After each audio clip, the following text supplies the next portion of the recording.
Okay, let's talk about something here. There's a little bit of a bias sometimes with anybody who manages pain medically. I mean, it's pretty hard for that issue not to come up, and it should. I mean, sorry, I look like shit today, but anyway, or I just look like I don't feel well. How about that? Don't dish yourself. Anyway, I had a colleague, um, and this was just as I was starting to get sick again. And she had done a med reconciliation on me when I'd come into the clinic as a patient several months before I started. And in there, yes, is that I take a chronic pain medication. What that is between me and my doctor and my higher power. However, um, evidently it was her business because she asked me at the elevator one day, "What do you do that's over the counter?" Most of what I'm doing is over the counter. In most states. I'm kidding. I'm kidding. I just couldn't resist the crack. Okay, so let's talk about what I do that's over the counter, because I have orthopedic pain, I have nerve pain. I sometimes can't even leave my socks on, so not a lot of fun. But I've developed some things that are helping, and eventually we'll get to the bottom of it. First things I do are Tylenol scheduled, which doesn't help a lot, but it does do something, and I'm going to take what I can get. I do courses of an NSAID like naproxen for short periods of time because I can't take those chronically. Nobody should, because it causes ulcers, and I had to do that. So I have to be really careful with those drugs also because my liver. So I had been on TPN, plus I had not always been that nice to my liver. Anyway, but okay, so here is my famous pain cream. It's a DIY cream. It's oh god, it smells good. Organic shea butter. I now use a ivory shea butter because it's nice and soft, and it has like 13 different essential oils that work good for pain. Some by numbing, some by reducing inflammation, some work on it in other ways. It really does help. A lot of people seem to like it. Adding THC to it is an option. It works pretty good without it. So either or for me. Next we have, this is like low-tech lidocaine cream. I don't like the patches because I don't find that they stick very well. Sometimes if you rub them really good, but if you're active at all, or say you roll around in bed, they come off pretty easy in my experience. So I said lidocaine sounds great, but I'm gonna change the formulation. And then of course, and all of my friends will tell you because they can smell me coming down the street, Tiger Balm. And sometimes what I do, like for the neuropathy in my feet, I'll mix all three of these in a cup, and it actually does help. You got to watch this because it can affect cardiac rhythm if you use it enough. So sparingly, but I found that chronic pain management, less is more. A lot of the rest of it is distraction and relaxation. I keep my light levels low in my house. I have my AC on most of the time because I have profuse sweating. And I mean, I'll sweat like, let's just say it's, hot. Let's just say like it's 200 degrees out or something.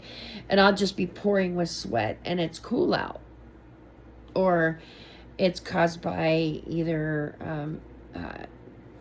doing more than physically I can handle. If I eat the wrong thing. I mean, it doesn't take much. And sometimes I'll have to shower in the middle of the day, change my clothes because I've got sweat stains on my shirt. It sucks.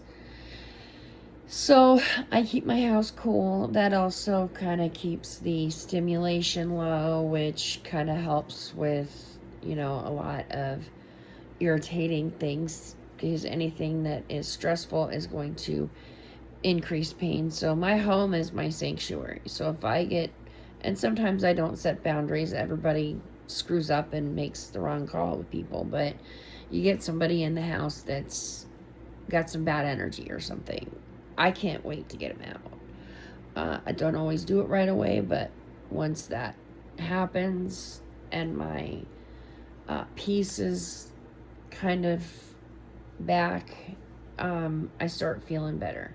Another thing that I do that's over the counter is I bought an adjustable bed. That helps with my gut, that helps with my back. I sleep better. It was an investment. And the adjustable base was maybe a few $100s more. Let's see what else. Distraction. So I like those meditation videos on YouTube. Because a lot of it is, if I can get on top of the pain, that helps the nausea. But breathing is a lot of it with nausea or with pain. Just reminding yourself to breathe and not hold your breath and stuff. Getting enough sleep, which for me is very difficult. I've had chronic insomnia for many years. That's why I have bags under my eyes. Effective pain management, which, yes, that comes from medication for me. Some anyway. I did just have a series of injections too, because I think you need multiple disciplines for pain management. I'm doing physical therapy and all that, because with chronic pain, one of the worst mistakes you can make is just curl up in bed and don't move, because eventually you won't be able to get out of the bed. That's true for a normie. That's true for somebody who has issues, whatever. And then the other issue that I can't say if it's technically over the counter is medical marijuana. So I've had that stuff save my life. I'm not going to get into specifics. Some providers feel it makes gastroparesis worse. I disagree. That includes respectfully disagreeing with my provider at Mayo, because they're not right about everything. Some idiot was right about that, even though he was wrong about most other things. But it doesn't mean there's nothing valuable there. So also, talking to somebody, I talked to a therapist, and the validation from the professionals that I have in my life has been amazing. I utilize palliative care, so there's lots of other things. I don't do essential oils or aromatherapy because I have 2 cats, and it makes them cray-cray. So a little roll-on sometimes, yeah. I have a great recipe with essential oils called Liquid Xanax. It's essential oils. It has no Xanax in it. So, anyway, so that's just some of this stuff. Managing your stress. If you're in a situation where somebody is mistreating you, you just can't do that. I tried for years, and the stress and the increased pain and mental and physical anguish of letting somebody mistreat me, I allowed it to continue. I lived in another state. I could have just hung up the phone and blocked the individual, but I was like, that's my mother. I can't do that. Yes, I can. And I had to learn that. So healthy boundaries in your personal life also helps a lot. So anyway, what is over the counter? Almost everything.